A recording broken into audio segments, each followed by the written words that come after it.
ঐশিকা ওয়ার্ল্ডের নতুন একটা ভিডিওতে স্বাগত। সবাইকে জানাই পুজোর অগ্রিম শুভেচ্ছা। আর সবাই অনেক অনেক মজা এবং আনন্দ করো। আর আমার নাচটা দেখে বলতে ভুলো না আমার নাচটা কেমন হয়েছে।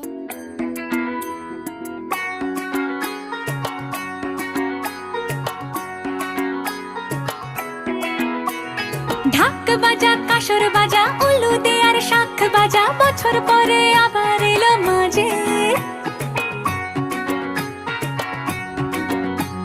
পুজো পুজো গন্ধ নিয়ে, নতুন গানের ছন্দ নিয়ে, শারদিয়ায় খুশিতে মন নাচে।